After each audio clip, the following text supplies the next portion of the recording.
કેટલા તોલા ચડાવ્યું આ લોકોએ વહુને? છાપ જોઈ તે? કેટલી સાડીઓ લાયા? સારું જ બધું, મોંઘું જ. તેમનો નાનો ભાઈ છે, એના છોકરાનું નહોતું કરવાનું, વચ્ચે વાત તો ચાલતી હતી, ના મેળાવ્યો. ઠીક, ઓલી ક્યાંક વ્યવસ્થિત છોકરો હોય તો બતાવજો. ઓલી મારી પેલી મામાની છોકરી બાકી છે, તો સારા ઘરનો છોકરો હોય તો બતાવજે. મારી મામાની છોકરી સરસ છે. કાલ રાત્રે આવ્યા હતા ગરબામાં. ઓલી અમારે આવું તું પણ પછી રહી ગયું. શું હતું? રોટલા નોળો ને એવું એમ દેશી ખાવા કહેતા હતા. હારા એવા પૈસા ખર્ચ્યા છે. ઠીક લો. આ તો કેવું માટલું રંગોત બધું સારું લાગે એને જેવું, સમજી તું આવેલી? આવડા કપડાં પહેર્યા હતા છોડીએ ફેશનમાં, કેવું લાગે? ઠીક હવે તું પૈસાવાળાને કોઈ કંઈ ના બોલે, પૈસાવાળા કરે ને ફેશન. આમને છે ને એમના છોકરાનું ગોતતા બહુ વાર લાગશે. છોકરો ચેરાઈ ગયો છે એમનો. અલા અમારા આખા સમાજમાં એમ છોરો ચેરાઈ ગયો.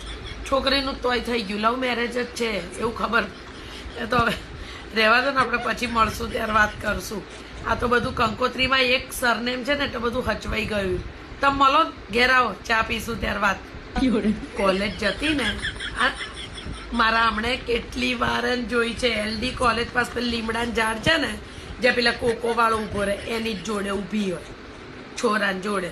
અને પેલું મોટું પેલું બાઇક નહીં આવતું ઝૂમ ઝૂમ કરીને ચાલો, એ છોકરો પૈસા વાળો જ છે. એ તો અમને ત્યારે જ ખબર પડી ગઈ હતી. 2 લાખનું બાઇક લઈને ફરે છે. આ બેનાઈ એમને જાય એમ છે તો છોકરી મસ્ત લાગે જ નહીં. પણ અલી આ તો 2 કિલો મેકઅપ ચોપડીએ તો આપણે હારા જ લાગીએ.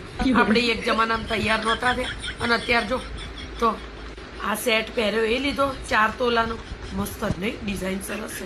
ક્યાંથી લીધો? પૂજ્ય જ કરી, મસ્ત ડિઝાઇન છે. આમ જમવામાં સારું હતું ઓલી, પણ થોડુંક મને એવું લાગ્યું પનીર થોડુંક ના મજા આવી મને તો. પનીર સોફ્ટ હોય તો ખાવાની મજા આવે. ઠીક હતું રસોઈ, આમ તો મીઠાઈઓ બધી સારી હતી. અંજીર હલવો સારો હતો, બાકી પનીરમાં ના મજા આવી. અને ઊંધિયું સ્વાદમાં નથી. ઠીક હવે સમજ્યા. ત્યાં જો બાપ કોઈનો પ્રસંગ ના વગોવાય ના. ઓલા વાદળી સાડીમાં છે છોકરાની મમ્મી છે. હાય હાય, એલી મોઢા ઉપરથી જબરી લાગે એની મમ્મી. અને પેલી પિંક કલરના ઘાઘરો પહેરે એની બેન છે. આ એની બેન છે? લે, મેં કીધું એની ભાભી છે. ઠીક, એની બેનના લગ્ન થઈ ગયા છોકરાની બેનના. ઠીક, એટલે નણંદબાન જોડે રહેવાનું છે. સરસ લો, મોજે મોજ, રોજે રોજ. મને તો એ નહીં ખબર પડતી કે હમણાં બધાના લગ્નમાં પાઘડીઓ પહેરવાના રિવાજો ક્યાંથી આવી ગયા. પેલા ભાડ્યા હતા આવા નખરા ક્યાંય. નવું નાટક જોયા જ કરવું.